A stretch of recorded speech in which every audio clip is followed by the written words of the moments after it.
برادران ملت اسلامی، السلام علیکم ورحمۃ اللہ وبرکاتہ۔ الحمد للہ وکفا وسلام علی حبیبہ المصطفیٰ، اما بعد فاعوذ باللہ من الشیطان الرجیم، بسم اللہ الرحمن الرحیم۔ فبما رحمۃ من اللہ لنت لهم ولو كنت فظا غلیظ القلب لانفضوا من حولک، صدق اللہ مولانا العظیم۔ بارگاہ رسالت معاب صلی اللہ تعالی علیہ وسلم میں درود پاک کا ہدیہ پیش کریں۔ اللہم صلی علی سیدنا و مولانا محمد معدن الجود والکرم وآلہ واصحابہ الکرام وابنہ الکریم وبارک وسلم صلاة دائمة سرمدا ابدا۔ عزیزان گرامی وقار، انسان کو اللہ تبارک و تعالیٰ نے جو خصوصیات عطا کی ہیں، اس میں خاص طور پر زبان اور بیان کی خصوصیت بہت اہم ہے۔ شیخ سعدی رحمۃ اللہ تعالی علیہ فرماتے ہیں، تا مرد سخن نہ گفتہ باشد، عیب و ہنرش نہ ہفتہ باشد۔ جب تک آدمی بات نہیں کرتا، اس کی اچھائی بھی چھپی رہتی ہے، برائی بھی چھپی رہتی ہے۔ انسان اپنے کلام سے، اپنی بات سے سمجھ میں آ جاتا ہے کہ کس کیٹیگری کا ہے، کس لیول کا ہے۔ اس کی گفتگو کے آداب اس کی حقیقت بتاتے ہیں، بلکہ یہاں تک کہ اس کے نسب کا بھی پتہ لگا لیا جاتا ہے اور اس کی تربیت کا بھی اندازہ ہو جاتا ہے۔ حضرت لقمان حکیم سے پوچھا گیا، نیکی کس کا نام ہے؟ تو آپ نے فرمایا، دو چیزیں اور بہت چھوٹی ہیں۔ نیکی دو چیزیں ہیں جو بہت چھوٹی ہیں۔ کہا کیا ہے؟ کہا کہ ملاقات میں لوگ اپنے بھائیوں سے مسکرانا اور نرم گفتگو کرنا۔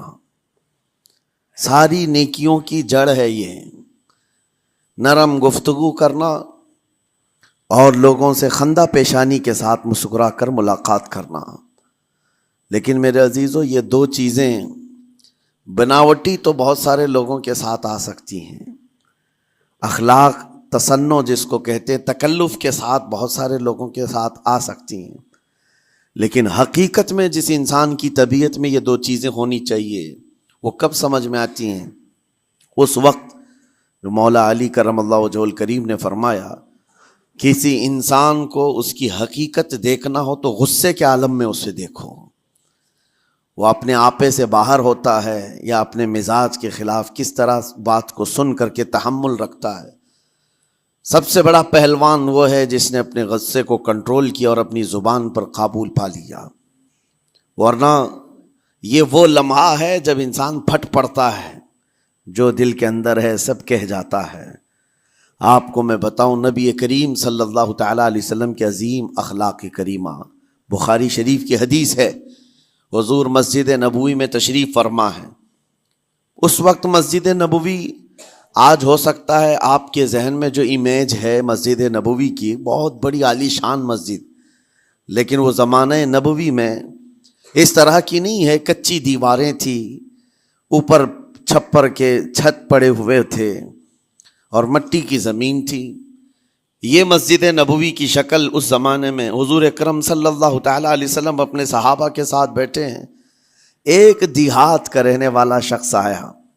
ایک بات یاد رکھیں کہ دیہات میں، گاؤں میں رہنے والوں کے اخلاق اور تمیز میں بڑا فرق ہوتا ہے، ان کے ہاں آداب کی کمی ہوتی ہے۔ وہ شخص آیا اور مسجد نبوی میں آ کر حضور صلی اللہ علیہ وسلم سے کچھ بات چیت کیا، اور تھوڑی دیر کے بعد مسجد میں ہی کھڑے ہو کر پیشاب کرنا شروع کیا۔ بخاری شریف میں یہ حدیث موجود ہے۔ جب مسجد نبوی میں کھڑے ہو کر پیشاب کرے تو صحابہ اکرام سب دیکھ کر کے دوڑانے لگ گئے، خذوہ خذوہ، پکڑو اس کو، پکڑو اس کو، اور صحابہ دوڑاتے تھے، وہ پیشاب کرتے ہوئے بھاگتا تھا پوری مسجد میں۔ نبی پاک صلی اللہ تعالی علیہ وسلم نے فرمایا، دعوہ، چھوڑ دو اس کو، کر لینے دو، پیشاب کر رہا ہے مسجد میں، چھوڑ دو اس کو۔ جب وہ صحابہ اکرام حضور کا حکم سنتے ہیں، سب پیچھے ہٹ گئے۔ تھوڑی دیر کے بعد نبی کریم صلی اللہ تعالیٰ علیہ وسلم نے صحابہ سے فرمایا، پانی کے ڈول بھر کر کے لائے جائیں۔ صحابہ سے ہی منگوایا، پانی کے ڈول بھر کر کے لائے گا اور مسجد نبوی کے میدان میں فرش پر بہایا گیا اور صاف کیا گیا۔ اب وہ شخص نہایت ہی ڈرا سہما کھڑا تھا، میرے ساتھ کیا ہوگا پتہ نہیں، میں نے پیشاب کیا، اب مجھے یہ لوگ قتل کر ڈالیں۔ نبی کریم صلی اللہ تعالی علیہ وسلم نے قریب بلایا اور فرمایا، نہایت نرم گفتگو کے ساتھ حضور فرماتے ہیں، یہ اللہ کا گھر ہے، یہاں پیشاب نہیں پیشانیاں رکھی جاتی ہیں۔ بس یہ جملہ ہے، بخاری شریف میں موجود ہے، یہاں عبادت کی جاتی ہے۔ اتنا کہہ کر رخصت ہو گئے، رخصت کر دیا۔ وہ دیہات سے آیا ہوا جو نوجوان تھا یا شخص تھا، باہر نکلتے ہی وہ کلمہ طیبہ پڑھ کر حضور کی غلامی میں شامل ہوا۔ میں نے وہ بلند عالی اخلاق نہیں دیکھے۔ نبی کریم صلی اللہ علیہ وسلم کے بارے میں قرآن کہتا ہے، فَبِمَا رَحْمَةٍ مِّنَ اللَّهِ لِنْتَ لَهُمْ، اللہ کی رحمت سے آپ لوگوں کے لیے نرم ہیں، اس لیے لوگ آپ کے ارد گرد لگے ہوئے رہتے ہیں۔ وَلَوْ كُنْتَ فَظًّا غَلِيظَ الْقَلْبِ لَانفَضُّوا مِنْ حَوْلِكَ، اے رسول اگر آپ سخت دل ہو جائیں تو پھر یہ سب چھٹ جائیں گے، آپ سے دور ہو جائیں گے۔ اس رسول کے لیے جب کہا گیا ہے کہ اگر آپ سخت ہو جائیں تو لوگ چھوڑ کر کے دور ہو جائیں گے، تو ہمارے اور آپ کے لیے کس قدر لہجے کی پابندی ضروری ہے۔ ہاں عزیزان گرام وقار، اپنی گفتگو، اپنے کلام، اپنی بات چیت سے آپ اپنے سلیقے بتاتے ہیں۔ گالی گلوچ کرتے ہوئے جن کی صبح شامیں ہوتی ہیں، ان کو دیکھ کر کے ہی پہچان میں آ جاتا ہے کس گھر سے یہ تعلق رکھتا ہے، کہاں ان کی تربیت ہوئی ہے، کس طرح ان کے آداب سکھائے گئے۔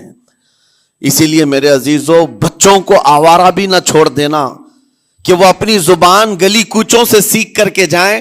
کل کو ہوگا یہ کہ اس کی زبان کی وجہ سے لوگ تمہیں تان و تشنیع کریں گے، اس کا باپ ایسا ہوگا اس لیے بچہ ایسا ہے، اس کی ماں اس طرح ہوگی اس لیے اس کی گفتگو ایسی ہے۔ کیونکہ موسٹلی زیادہ طور پر بچے اپنے ماں باپ کے اخلاق کو نقل کرتے ہیں، ٹرانسفر ہوتی چلی جاتی ہیں۔ ایک بار حضور اکرم صلی اللہ تعالی علیہ وسلم مسجد نبوی سے باہر نکل کر جا رہے ہیں۔ توجہ میرے عزیزو، اخلاق کہاں دکھانے چاہیے اور ہماری بات چیت کے انداز ہمیں کہاں ہونا چاہیے، میں آپ کو بتاؤں۔ حضور تشریف لے کر جا رہے ہیں، صحابہ اکرام کھڑے تھے حضور کے اطراف۔ مدینہ طیبہ کی ایک بوڑھی خاتون جس کا ذہنی توازن کھویا ہوا ہے، یعنی وہ دماغی طور پر ڈسیبل ہے، اور وہ آئی جا رہی تھی۔ لوگ جب بھی اس کو دیکھتے راستہ کاٹ لیتے، وہ جس کو بھی پکڑتی تھی سنانا شروع کرتی تھی، جو منہ میں آئے بکنے لگ جائے، اور لوگوں کو تنگی محسوس ہونے لگتی۔ صحابہ نے دیکھا کہ یہ عورت آ رہی ہے، حضور کی طرف آ رہی ہے، سب نے حضور صلی اللہ علیہ وسلم کو گھیر لیا، اس کا راستہ روکنے کے لیے۔ اب آئے گی اور نبی کریم صلی اللہ علیہ وسلم کے پاس اگر زبان درازی کرنے لگ جائے، پاگل عورت ہے، اور بک بک کرنے لگ جائے، حضور پاک صلی اللہ علیہ وسلم کے ادب میں کہیں کمی نہ آ جائے۔ صحابہ کا یہ ہمیشہ اہتمام رہتا۔ حضور اکرم صلی اللہ علیہ وسلم نے دیکھا تو صحابہ سے کہا، ہٹ جاؤ، اس کو آنے دو، ہٹ جاؤ، اس کا راستہ چھوڑ دو۔ صحابہ نے کہا، یا رسول اللہ صلی اللہ علیہ وسلم، اس کا ذہنی توازن ٹھیک نہیں ہے، دماغی طور پر وہ عورت ٹھیک نہیں ہے، وہ آئے گی اور لمبی باتیں کرتی ہے، لا یعنی باتیں کرتی ہے، کہیں آپ کی شان پاک میں کوئی گستاخی نہ ہو جائے۔ صحابہ روک رہے تھے، حضور پاک صلی اللہ علیہ وسلم نے سختی سے فرمایا، ارشاد فرمایا، ہٹ جاؤ، اس کا راستہ چھوڑ دو، مجھے پتا ہے پورے مدینے میں اس کی کوئی نہیں سنتا، میں بھی نہ سنوں تو کس کو سنائے گی،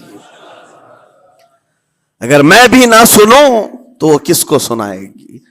یہ میرے مصطفیٰ کریم صلی اللہ تعالی علیہ وسلم کے دربار عالی جاہ کی وہ بلند اخلاق کریمانہ کی ایک مثال ہے، جس کو خود میرے آقا نے فرمایا، بعثت لأتمم مکارم الاخلاق۔ عزیزان اکرام وقار، لوگوں کے آج حالات ایسے ہیں کہ اچھے لوگوں کے ساتھ اخلاق الگ دکھائے جاتے ہیں، چھوٹے لوگوں کے ساتھ اخلاق الگ دکھائے جاتے ہیں۔ سٹیٹس کا آدمی ہو تو اس کے ساتھ ملنے کے طریقے الگ ہیں، اور غریب کوئی آ جائے، فقیر کوئی آ جائے تو اس سے ملنے کا انداز الگ ہو جائے. یہ نہ ہو، یہ ہم سب کے لیے نصیحت ہے. اسی ممبئی کی سرزمین پر میں آپ کو بتاؤں، ایک ماہم شریف میں بزرگ حاجی صاحب ہوا کرتے تھے، آج سے تقریباً 10-12 سال پہلے کی.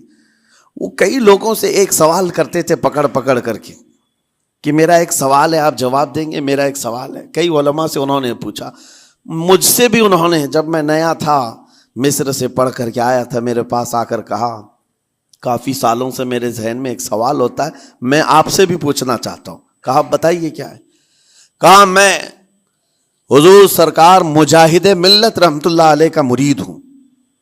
علامہ حبیب الرحمن مجاہد ملت، رئیس اعظم اڑیسہ، جن کے خدمات جلیلہ آج ہو سکتا ہے نئی جنریشن کو نہ معلوم ہو، ان کا لقب ہے مجاہد ملت، جنہوں نے سنیت کی بقا کے لیے اپنا تن من دھن سب قربان کیا تھا. وہ مجاہد ملت عظیم بزرگ ولی کامل ہے. فرما یہ حاجی صاحب کہتے ہیں کہ میں ایک نارمل آدمی تھا، کڑیا تھا، یعنی گھر بنانے کا کام کرتا تھا. جب وہ ممبئی تشریف لاتے تو دوڑ کر کے ہر جگہ سے لوگ ملنے آتے. میں بھی گیا تھا، اور اس وقت میں جوان تھا. حضور مجاہد ملت رحمت اللہ علیہ کی بات وہ بتا رہے ہیں کہ لوگ لائن لگا کر کے مصافحہ کر رہے تھے، مل رہے تھے. جب مل رہے تھے تو پھر میرا نمبر آیا، میں ملنے کے لیے گیا. بزرگوں کے سب ہاتھ چومتے ہیں، یہ ہمارے سنیوں کے طور طریقے ہیں. ادب، علماء ذوی الاحترام کے ہاتھوں کا بوسہ لینا یہ مستحسن ہے، یہ ہمارے آداب میں سے، معمولات اہل سنت میں سے.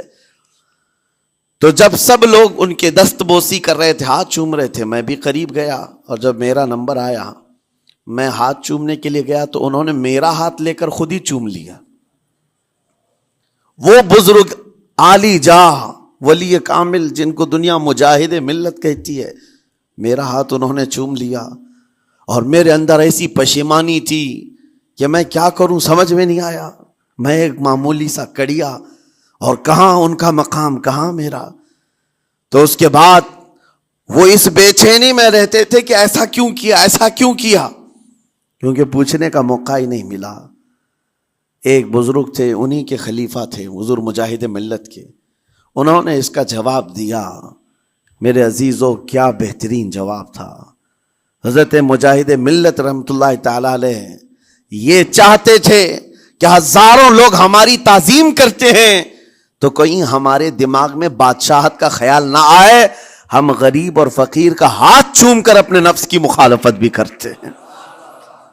اخلاق کریمانہ دکھانے کے لیے اسٹیٹس والوں کے ساتھ ہی نہیں، غربا فقراء کے ساتھ بھی وہ اخلاق ہوں. نبی کریم صلی اللہ تعالی علیہ وسلم کے وہ آداب آج اگر آپ اپنا لیں، بہت ساری کڑوی چیزیں ویسی ختم ہو جائیں. آج ممبئی کی سرزمین پر سب سے بڑا یہ چیلنج ہے بات کرنے میں. نوجوانوں کے تو آج پارے چڑھے ہوئے ہوتے ہیں، ان سے کوئی بھی بات کر لے، جس تیور میں یہ بات کرتے ہیں ایسا لگتا ہے کہ ابھی لڑائی ہو جائے گی، ابھی جھگڑا ہو جائے گا. اس کی عادت سی بن گئی ہے. آپ کو پتہ ہے فرمایا گیا، عربی کا قول ہے جراحت السنان لها التیام ولا یلتام ما جرح اللسان. تلوار سے، چاقو سے دیا ہوا زخم سوکھ سکتا ہے، زبان سے دیا ہوا زخم کبھی نہیں سوکھتا. زبان سے دیا ہوا زخم نہیں سوکھتا. بولنے سے پہلے 1000 بار اس بات کو خیال ہونا چاہیے کہ میں جس کو بول رہا ہوں کہیں اس کا دل چھلنی تو نہیں ہو جائے. میری زبان یہ ہوتی 50 گرام کی چھوٹی زبان ہے، لیکن بڑے بڑے لوگوں کے کلیجے چیر کر رکھتی ہے، بڑے بڑے لوگوں کے دلوں میں سوراخ کر کے رکھتی ہے، زخمی کر کے رکھتی ہے اس کا استعمال. اسی لیے روایت میں ملتا ہے کہ جب انسان صبح کرتا ہے تو سارے اعضاء، ہاتھ پیر آنکھ کان ناک، سارے اعضاء سب سے پہلے زبان سے یہ عرض کرتے ہیں، اس کی پناہ مانگتے ہیں، کہتے ہیں آج تو صحیح سلامت رہے گی تو ہم سب صحیح سلامت رہیں گے، اور اگر تو پھسل گئی تو عذاب ہم پر بھی ہوگا. زبان بولتی ہے، مار کسی اور کو پڑتی ہے. کوئی زبان کو مارتا نہیں ہے، گالی زبان دیتی ہے، لیکن مار کبھی پیٹھ پہ پڑتی ہے، سر پہ پڑتی ہے، ہر جگہ پڑتی ہے. تو یہ زبان نبی کریم صلی اللہ تعالی علیہ وسلم نے ارشاد فرمایا من یضمن لی ما بین لحیتیہ وما بین، حضور پاک صلی اللہ تعالی علیہ وسلم فرماتے ہیں جس نے دو چیزوں کی ضمانت مجھے دے دی، حفاظت کی، میں اسے اضمن لہ الجنہ، میں اس کو جنت میں لے جانے کی ضمانت دیتا ہوں۔ دو چیزیں کیا ہیں؟ حضور فرماتے ہیں ایک دو جبڑوں کے بیچ میں جو موجود زبان ہے اس کی حفاظت کر لے، اور دو رانوں کے بیچ میں جو شرمگاہ ہے اس کی حفاظت کر لے، یہ دو چیزیں جس نے بچا لیا میں اس کو جنت میں لے جانے کی ذمہ داری دیتا ہوں، ضمانت دیتا ہوں۔ اس کا کتنا بڑا کردار ہے، یہ زبان کا کتنا بڑا کردار ہے۔ اور حضور نے ایک بار پکڑ کر کے فرمایا تھا، زبان کو پکڑ کر کے کہا تھا یہ وہ زبان ہے جو انسان کو جنت میں بھی لے جاتی ہے اور دوزخ میں بھی لے جاتی۔ کلمہ کس سے پڑھتے ہیں آپ؟ لا الہ الا اللہ، زبان ہی سے تو پڑھتے ہیں، اسی کلمے نے آپ کو جنت تک پہنچایا۔ اور کافر جو کفر کرتا ہے وہ بھی زبان سے ہی کرتا ہے، اور زبان اسے ہمیشہ کی دوزخ میں لے جاتی ہے۔ اس زبان کو چلانے سے پہلے 1000 بار سوچ لیں کہ آج لہجوں کی سختیاں بڑھتی چلی گئیں، اور آپ کو پتہ ہے قرآن پاک میں رب تعالیٰ نے یہ فرمایا وَلَا تَقُلْ لَهُمَا اُفٍّ وَلَا تَنْهَرْهُمَا، والدین کے بارے میں بچوں کو کیا کہا گیا؟ ان کو اف تک نہ کہو۔ لیکن زبان جب کھلتی ہے نا، ماں باپ کے خلاف نوجوانوں کو ہم نے دیکھا ہے گالی گلوچ کرتے ہوئے اور اتنی بری باتیں کہتے ہوئے، معاذ اللہ۔ عزیزان گرامی وقار، حضور نے تو یہ فرمایا جس نے پلٹ کر کے اپنے ماں اور باپ کو سخت لہجے میں بات کیا یا ان کی نافرمانی کی، حضور فرماتے ہیں میرا دل چاہتا ہے کہ اس کے گھر کو آگ لگا دوں، آگ لگا دوں۔ اس لیے اس بات کو ہمیشہ یاد رکھیں، تمہارے لہجے کی سختیاں کسی کو زخمی کر دیں تو آخرت خراب ہو جائے گی، آخرت خراب ہو جائے گی۔ حضرت علقمہ رضی اللہ تعالیٰ عنہ حضور کے صحابی ہیں، حضور صلی اللہ علیہ وسلم کے صحابی ہیں، آخری وقت آ گیا تھا لیکن زبان نہیں کھلتی تھی۔ حضور پاک صلی اللہ علیہ وسلم کے پاس سفارش لائی گئی کہ آپ کے وہ ساتھی ہیں انتقال کر رہے ہیں لیکن زبان پر کلمہ بھی نہیں آتا۔ حضور تشریف لائے، دیکھا، پوچھا گھر میں ان کے کون کون ہے؟ کہا بیوی ہے اور ماں ہے۔ ماں کو بلایا اور کہا علقمہ کے بارے میں کیا کہتی ہو، کیسا تھا؟ کہا بہت اچھا، پرہیزگار، عبادت گزار، سارے نیکوکاریاں اس کے اندر ہیں۔ تو پھر حضور نے پوچھا اچھا یہ بہت نیک تھا، تم بھی اس سے راضی ہو کہ نہیں ہو؟ ماں نے کہا میں نہیں راضی ہوں، میں راضی نہیں ہوں۔ کہا کیوں، وجہ کیا ہے؟ کہا یا رسول اللہ میرا اکلوتا بیٹا، میرا تنہا بیٹا تھا، بڑی محبتوں کے ساتھ اس کو پالا تھا، اور جب میں نے اس کی شادی کی اپنی بیوی کو لایا، اور جب بیوی گھر پر آ گئی تو میری بات کو ہلکے میں لیتا، اپنی بیوی کی بات کو فوقیت دیتا، ترجیح دیتا، اور اس وقت غالباً یہ باتیں تھی کہ زبان سے کوئی کلمہ ان کے نکلا ہوگا جو بیوی کی حمایت میں تھی، ماں کو تکلیف پہنچ گئی۔ کہا میرا دل گوارا نہیں کرتا، میں اس سے راضی نہیں ہوں، باقی وہ بہت نیک بندہ ہے، بہت اچھا ہے۔ حضور نے فرمایا دیکھو زندگی کے آخری پڑاؤ پر آ چکا ہے، روح نکلنے کو ہے، معاف کر دو۔ وہ بھی صحابیہ تھی، انہوں نے کہا آقا آپ کا حکم ہے یا مشورہ ہے؟ اگر حکم ہے تو پھر ماننا ہے۔ حضور نے فرمایا نہیں، حکم نہیں، مشورہ ہے۔ کہا مشورہ ہے تو پھر دل نہیں چاہتا، دل نہیں چاہتا۔ حضور نے فرمایا صحابہ سے کہ لکڑیاں جمع کرو، آگ لگاؤ اور انہیں اٹھاؤ، آگ میں ڈال دو۔ آگ دہکائی گئی تو ماں کی ظاہر سی بات ہے ممتا بے چین ہو گئی۔ کہا ان کو میرے سامنے آگ میں ڈالیں گے؟ کہا ہاں، اس سے بہتر ہے کہ وہاں جلے گا، یہاں جلے۔ وہ ماں کہتی آقا آپ گواہ ہو جائیں، میں اپنے بیٹے کو معاف کرتی ہوں۔ ادھر معاف کیا، ان کی زبان پر کلمہ طیبہ جاری ہوا۔ میرے عزیزو یہ بتانا مقصود اس لیے ہے کہ زبان سے دیے ہوئے زخم خواہ والدین کو ہو، یہ معمولی نہیں ہوتے۔ ہو سکتا ہے آخری وقت تمہاری زبان بند ہو جائے اور کلمہ طیبہ بھی نہ جاری ہو، زبان کھلنے بھی نہ لگے، یہ حالات آ جائیں گے۔ اس لیے اپنی زبان کا کنٹرول برقرار رکھو، کس سے کیا کہنا ہے۔ ابھی میں اس کا دوسرا پارٹ بھی بتاتا ہوں زبان کے استعمال کا۔ یہ نرمی لہجے کے اندر ہونا بہت ضروری ہے، لیکن کچھ جگہوں پر سختی کی اجازت ہے، لیکن وہ مقامات الگ ہیں۔ نرم لہجہ حضور پاک صلی اللہ تعالی علیہ وسلم کے فرامین میں سے ہے۔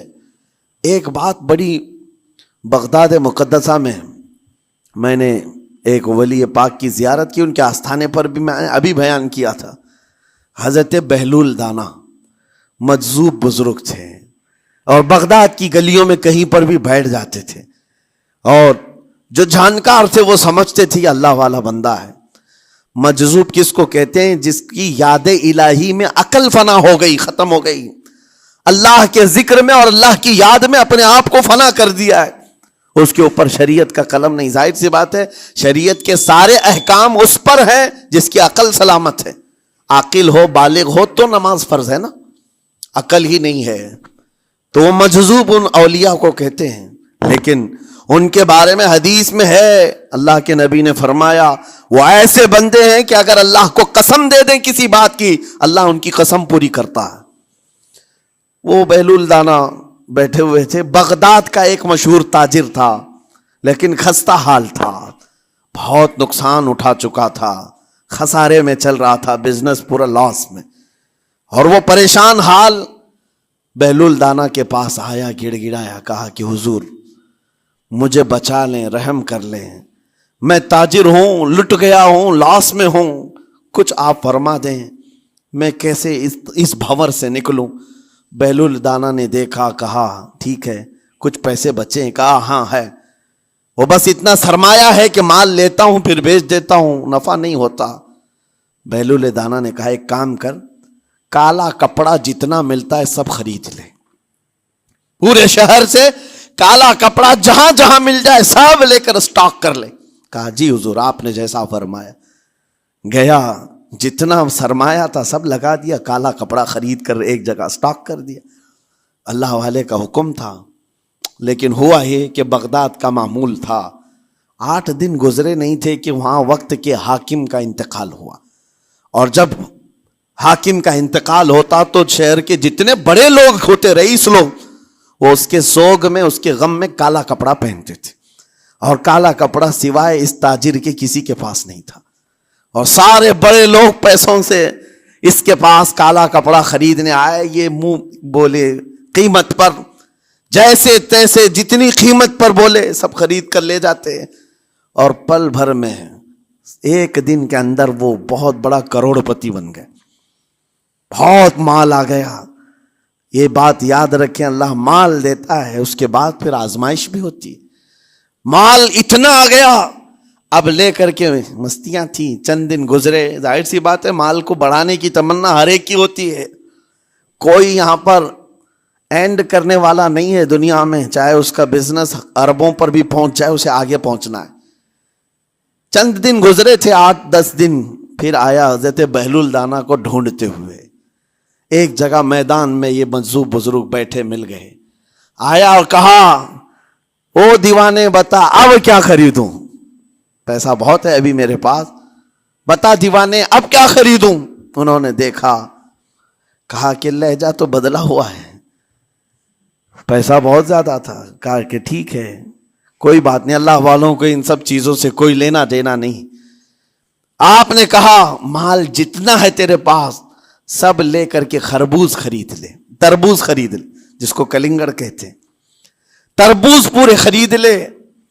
اس نے کروڑوں کی جائیداد پورے تربوزوں میں لگا تھی، سب تربوز خرید کر سٹاک کر دیا ایک جگہ، اور اس کے گمان میں یہی تھا کہ چند دن گزریں گے، کوئی ایسا ہی حادثہ ہوگا جب تربوز منہ مانگی قیمت پہ لوگ خریدیں گے اور میں بیچوں گا۔ پورا مال تربوز میں لگایا، 2 دن 4 دن 6 دن 8 دن گزرے، کوئی حادثہ نہیں، ادھر تو تربوز سڑنے لگ گئے، وہ تو زیادہ دن سٹاک نہیں کیے جا سکتے، سڑن شروع ہو گئی، پھر تھوڑے دنوں کے بعد پورے کے پورے سڑ گئے، کروڑوں کا مال تربوز میں سڑ کے چلا گیا، وہ کچھ بھی نہیں سکا، کچھ نہیں کر سکا، واپس چیختا چلاتا اسی حالت میں آیا، پہلے سے بھی زیادہ بدتر حالت میں آ گیا ہوں، دوڑتے ہوئے آیا، حضرت بہلول دانا کو ڈھونڈتے ہوئے، کہاں ہیں؟ وہ اسی جگہ بیٹھے ہوئے مٹی میں بیٹھے رہتے تھے، قریب آیا اور کہنے لگا کہ آپ نے میرے ساتھ ایسا کیوں کیا بہلول؟ بہلول دانا نے کہا کیا ہوا؟ کہا میں تو لٹ گیا، تربوز میں پیسے لگائے آپ کی وجہ سے اور پورے سڑ گئے۔ بہلول دانا نے کہا میں نے تو کچھ نہیں کیا، پہلے تو تجھے نفع ملا تھا وہ تیرے لہجے کی وجہ سے، اب خسارہ ہوا ہے تیرے لہجے کی وجہ سے۔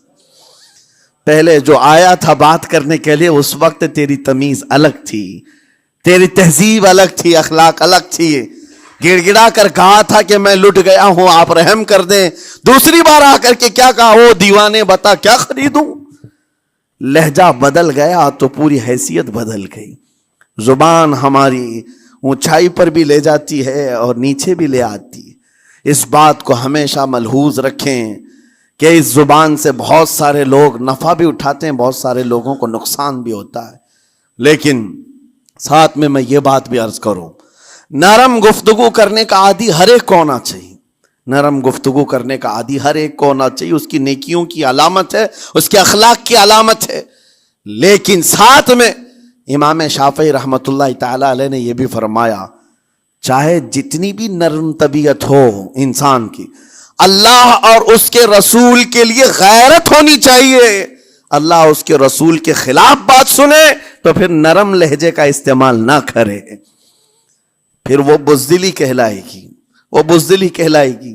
آج میں ایک بات یہ بھی بتا دوں، بہت سارے لوگ یہ سمجھتے بھی ہیں۔ ابھی چند دن قبل میں ماررہ مطہرہ میں بیان کیا اخلاق کے، اولیاء کرام کے مذہب و مسلک پر، اور پچھلے 15 سالوں سے میں نے بہت سارے خطابات کیے ہیں اخلاق پر، معاشرے کی برائیوں پر، لیکن ابھی چونکہ چند دنوں میں جلسے پروگرام بہت سارے ہو گئے اور عظمت ناموں سے رسالت پر زیادہ گفتگو ہونے لگی، تو لوگوں میں ایک امیج الگ بیٹھی ہوئی ہے۔ اور ابھی ہم نے اخلاق حسنہ پر گفتگو کیا کی 8 دن پہلے، ایک بزرگ نے مجھ سے پوچھا ایسی بھی تقریر کرتے ہیں آپ ایسی بھی تقریر کرتے ہیں، یعنی نرم گفتگو بھی کرتے ہیں؟ مطلب یہ ہے کہ ہماری امیج ایسی بنا کر رکھیں کہ ہم ہر وقت چلاتے ہی رہتے ہیں، ہر وقت للکارتے ہی رہتے ہیں۔ میرے عزیزوں، میں یہاں پیغام دینا چاہتا ہوں، ہم قرآن کے اس آیت پر عمل کرنا چاہتے ہیں جو مولا نے فرمایا اشداء علی الکفار رحماء بینہم۔ مومنین کی شان ہے، صحابہ کی شان ہے، وہ کافروں پر سخت ہوا کرتے ہیں اور مومنوں کے لیے نرم دل ہوا کرتے ہیں۔ زبان کی نرمی ایمان والوں کے لیے ہے، زبان کی نرمی محبت مصطفیٰ کے لیے ہے، عاشقان مصطفیٰ کے لیے ہے، ساتھ میں زبان کی سختی کفار و مشرکین کے لیے ہے، گستاخان رسول کے لیے ہے۔ اور اگر یہ چیز نہیں آئی تو پھر آپ سمجھ لیں نیک اس وقت نہیں کہلائے گا آدمی۔ بعض لوگوں کو ایسا لگتا ہے نرم بات کرنا چاہیے، نرم گفتگو، بالکل صحیح ہے، یہ اخلاق ہے، لیکن اگر ایسے مقامات پر جہاں تمہارے نبی کو کوئی گالی دے رہا ہو، رب کی شان میں کوئی بھونک رہا ہو، اس وقت تم کہو کہ اخلاق ہے، نرم بات کرنا چاہیے، یہ بے غیرتی ہے، یہ بے غیرتی ہے۔ تمہاری بیوی کو اگر تمہارے سامنے کوئی چھو دے اور اس کے بعد تم ہنس کر کے اس سے کہو ٹھیک ہے جائیے صاحب، آپ کو کہا جائے گا بے غیرت آدمی، بے غیرت آدمی ہے۔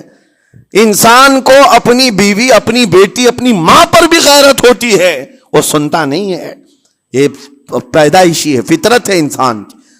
اور مومن کی شان یہ ہے، سب سے بڑی غیرت اس کے لیے اللہ اور اس کے رسول کے لیے ہوا کرتی ہے۔ اللہ اور اس کے رسول کے لیے ماں اور باپ کو گالیاں ایک وقت میں برداشت کر بھی لے جائے، لیکن اللہ اور اس کے رسول کی شان میں وہ ہرگز برداشت نہ کرے، یہ ایمان کی علامتوں میں سے ہے۔ بہرحال میں نے زبان کے دونوں استعمال آپ کو بتائے، سخت لہجے بھی ہیں، نرم لہجے بھی ہیں، لیکن جب آپ کا پالا کسی گستاخ سے نہ پڑے تو ہمیشہ نرم گفتگو کرنے کے عادی بنے۔ مومنین میں نرم لہجے کا اختیار ہمیشہ رہے، اس سے اخلاق آپ کے بتائے دکھائے جاتے ہیں، اس سے آپ کے اخلاق معلوم ہوتے ہیں، ساتھ ہی معاشرے میں نرمی اور محبت کا ماحول بھی قائم ہوتا ہے۔ ڈانٹنے کے طریقے بھی میں آپ کو بتاؤں، میرے والد اگرامی فرمایا کرتے تھے، حضور حافظ ملت رحمت اللہ علیہ جو الجامعۃ الاشرفیہ مبارک پور کے بانی ہیں اور بڑے محدث، جنہوں نے ایک نہیں ہزاروں عالم پیدا کیے، اس ہندوستان کی بات کر رہا ہوں، حافظ ملت رحمۃ اللہ علیہ پوری بخاری شریف پڑھاتے تھے، تقریباً 40 سال تک انہوں نے پڑھایا بخاری شریف. میرے والد ان کے شاگرد ہیں. فرماتے ہیں جب وہ بہت زیادہ ناراض ہو جاتے کسی سے، ڈانٹنا ہوتا، ہر استاد بچے کو ڈانٹتا ہے، کبھی کچھ بچہ نافرمانی کر جائے یا مزاج کے خلاف بات کرے تو استاد ڈانٹتا ہے. تو حافظ ملت رحمۃ اللہ علیہ اگر کسی شاگرد کو ڈانٹتے بھی غصے میں تو کہتے ہیں اے جنتی کیا کر رہا ہے. کہتے ہیں اگر یہ جملہ قبول بھی ہو جائے تو بچہ جنتی ہو جائے. لہجے کی یہ استعمالات اولیاء سے سیکھو میرے عزیزو. غصے پر کنٹرول اس وقت تمہارے اخلاق معلوم ہوتے ہیں جب تمہارا غصہ عروج پر ہوتا ہے. اس وقت تمہاری حقیقت لوگوں کے سامنے آتی ہے. وہ اپنے شاگردوں کو ڈانٹتے بھی تو جنتی کہہ کر ڈانٹتے ہیں، یعنی کوئی گالی نہیں ہے، کوئی برے کلمے نہیں ہیں، بلکہ ایسا جملہ ہے کہ اگر قبول بھی ہو گیا استاد کی زبان سے، اس کی تو زندگی وصول ہوگی، اس کا بیڑا پار ہو گیا. ہمارے درمیان ماں باپ کو بھی یہ چاہیے کہ بچوں کو کس طرح کے اخلاق آپ دے رہے ہیں. گفتگو کرنے کے متعلق قرآن میں اللہ تعالیٰ نے آداب بتائے ہیں. جب آپ گھروں کے اندر موجود ہوں تو بچوں کے سامنے کس طرح کی گفتگو کیا کریں گے، کیسی بات کریں گے. شوہر اور بیوی جس طرح کی باتیں کر رہے ہیں بچے کے دماغ میں وہ پورا کا پورا چھپتا ہے، ٹرانسفر ہوتا ہے. اسی لیے کہا گیا ایڈلٹ گفتگو کبھی بھی بچوں کے درمیان نہیں کی جائے گی. جو میچورٹی میں نہیں ہے ان بچوں کے سامنے ماں اور باپ بیٹھ کر کے کلام بھی نہ کریں، بات نہ کریں. معاشرہ تو آج ایسا ہے سب پوری فیملی لے کر کے بیٹھے ہوئے ہیں، اور حد تو یہ ہے کہ گندی فلمیں سامنے لگی ہوئی رہتی ہیں. وہ کیسے بچا پاؤ گے؟ 4 سال 5 سال کے بچے کے اندر بھی وہ گفتگو، وہ مکالمات، ایک دوسرے سے بات کرنے کی تمیزیں، وہ سب وہاں سے سیکھتا آ رہا ہے. گھروں کے اندر ماحول کو تبدیل کرنے کے لیے آپ کی اپنی زبان پر کنٹرول اور اپنے بچوں کی تربیت اور ان کی زبان پر کنٹرول بہت ضروری ہے. پھر دیکھنا آپ یہ معاشرہ پیدا کر کے کل کو آپ کا بچہ نکلے گا، اس کی تمیز، اس کے اخلاق پر ہر کوئی اش اش کرے گا. چند دنوں کی محنت ہے آپ کی، لیکن بچے جب سلیقے کے ساتھ گفتگو کریں تو لوگوں کا دل جیت لیا کرتے ہیں. بات کرنے کے آداب ایسے ہیں کہ لوگ دل جیت لیا کرتے ہیں. یہ میرے استاد گرامی مصر کے رہنے والے تھے. جب خطابت ہمیں سکھا رہے تھے گفتگو کرنے کے آداب، تقریر کرنے کے آداب، تو ایک امام غزالی کا قول تھا کلم الناس علی قدر عقولہم، لوگوں سے ان کی عقل کے مطابق بات کرو. اس پر وہ سمجھاتے ہوئے ہمیں ٹریننگ دیتے تھے اور کہتے تھے کہ تمہارے پاس آنے والے کئی طرح کے لوگ ہوں گے. اگر تم امام ہو، اگر داعی ہو، خطیب ہو، مقرر ہو، کوئی غریب گھر سے، کوئی بڑے امیر گھر سے، کوئی پڑھا لکھا آئے گا، کوئی جاہل ہوگا، کوئی بدتمیز بھی ہوگا، کوئی نیکوکار، کوئی گنہگار، سب طرح کے مکس مجموعہ تمہارے پاس ہوگا. ان سے خطاب کرنا، ان سے بات کرنا، کس انداز سے بات کرو گے، کیسے ان سے کلام کرو گے. میرے عزیزو یہ ہمارا اپنا ہنر نہیں ہے. ہم جو آپ کے سامنے گفتگو کر رہے ہیں یہ ہمارا فن نہیں ہے، یہ اپنا پیدا کیا وہ ہنر نہیں ہے. ہمیں سکھایا گیا تھا صرف اور صرف آپ کو اس مجمع سے اور یہ آئے ہوئے جمع غفیر سے بات کرنے کے لیے ایک ہی اسلوب اپنانا ہے. دیکھنا ہے کہ رسول اللہ کیسے بات کیا کرتے تھے. میرے آقا صلی اللہ تعالی علیہ وسلم کا اسلوب اپناؤ. حضور کے خطبے دیکھو، حضور جب خطاب کرتے، ظاہر سی بات ہے مسجد نبوی میں اس وقت بھی لوگ، ہر طرح کے لوگ آتے، دیہات کے بھی تھے، شہر کے بھی تھے، اعلیٰ دماغ والے لوگ اور کئی الگ الگ قسم کے لوگ آتے. حضور کا خطاب سب کے لیے تھا. عزیزان گرامی، ان سنتوں پر عمل کر کے آج آپ اپنے لہجے کو بہتر بنا سکتے ہیں. بس میری گفتگو کا خلاصہ یہی ہے کہ اللہ تعالیٰ ہمیں زبان کا صحیح استعمال عطا فرمائے، ورنہ یہ زبان کی سختیاں اور اس کی کڑواہٹ ہمیں دوزخ میں بھی لے جاتی ہے، دوزخ تک لے جا سکتی ہے. اللہ تعالیٰ اس کی مکاریاں، اس کی عیاریاں اور اس کی شرانگیزیوں سے ہم سب کی حفاظت فرمائے. ساتھ میں یہ بھی میں بتا دوں، وہ زبان پاک نہیں بولتی، وہ زبان پاک نہیں بولتی جو حلال نہیں کھاتی. یہ بھی بزرگوں نے فرمایا ہے، یہ زبان پاک نہیں بولتی جو حلال نہیں کھاتی. اسی سے ہر کچھ گزرتا ہے، اندر پیٹ میں جاتا ہے. حلال لقمے اس سے گزارو تو زبان پاک بولے، اللہ کا ذکر کرے اور تمہیں زبان میں وہ لذت آنے لگ جائے. لیکن اس سے حرام لقمے گزارتے رہو گے، اس کے لہجے کی سختیاں بھی آ جائیں گی، اس کے اندر کڑواہٹ بھی آ جائے گی، گالی گلوچ، یہ سارے استعمالات یہ زبان کرنے لگ جائے گی. کیوں؟ اس سے حرام لقمے جو گزارے جا رہے ہیں. اس چیز کا بھی خیال ضروری ہے. زبان کو جس طرح کا پیٹرول دو گے ویسی چلے گی یہ گاڑی. جس طرح کا ڈیزل اس کے اندر ڈالتے ہو، حرام یا حلال، یہ بہت معنی رکھتا ہے. اور ایک بات یہ بھی سن کر کے چلے ہیں کہ حضرت سلیمان علیہ السلام کے زمانے میں ایک مناظرہ ہوا تھا علماء کا. بعض لوگوں نے کہا کہ انسان کی ایک جماعت تھی، انسان کی زبان افضل ہے، منہ افضل ہے، اس لیے کہ وہ اللہ کا ذکر کرتی ہے.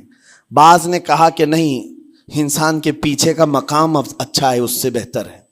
یہ دونوں کی تکرار میں حضرت سلیمان علیہ السلام کے پاس بات آئی، آپ بتائیں. تو ان سے پوچھا تم اتنی بڑی بات کیوں کہہ رہے ہو؟ اس کے پیچھے کا مقام اچھا ہے. کہا کہ اس لیے کہ وہ صرف نجاست نکالتا ہے، وہ صرف نجاست نکالتا ہے، وہ مقام غلاظت باہر کرتا ہے، غلاظت اندر لیتا نہیں. زبان غلاظت اندر بھی لیتی ہے، حرام کھاتی بھی ہے، لوگوں کو زخمی بھی کرتی ہے. ان علماء کی دلیل تھی. تب آپ نے فرمایا بات ٹھیک ہے، جس انسان کا زبان پر کنٹرول نہیں، حرام کھاتا ہو اور بد کلامی کرتا ہو، گالی گلوچ ساری چیزیں کرتا ہو، آپ نے فرمایا اس سے بہتر اس کا پیچھے کا مقام ہے. اور جو انسان کنٹرول رکھتا ہے، حلال کھاتا ہے اور لہجے کی نرمی رکھتا ہے، ظاہر سی بات ہے اس کا منہ ہی افضل ہے، اس کی زبان افضل ہے. اب یہ تو فیصلہ سب کا ہے، کس کو کیا چیز اختیار کرنی ہے. عزیزان گرامی اوقات، یہ بہت بڑی بات ہے جو میں آپ کے سامنے کہہ رہا ہوں. زبان کو اگر کسی دوسری جگہ سے کمپیئر کیا جائے تو لگتا ہوگا نرم، یہ بالکل اچنبے والی بات ہے، عجوبے والی بات ہے، یہ کون سا کمپیریزن ہے. وجہ یہی ہے، بعض لوگوں کو ہم نے اتنا گندا بولتے ہوئے دیکھا ہے. اس سے بہتر ہے کہ وہ نہ بولیں. لوگوں کو زخمی کرتے ہیں، کسی کے مقدسات پر حملے کرتے ہیں. اللہ تعالیٰ ان کے زبان کی شرارتوں سے ہماری حفاظت فرمائے. اور کریم خدا ارحم الراحمین مولا اس چیز سے بھی ہمیں حفاظت فرمائے. قیامت کے دن کچھ لوگ صرف اس لیے پکڑے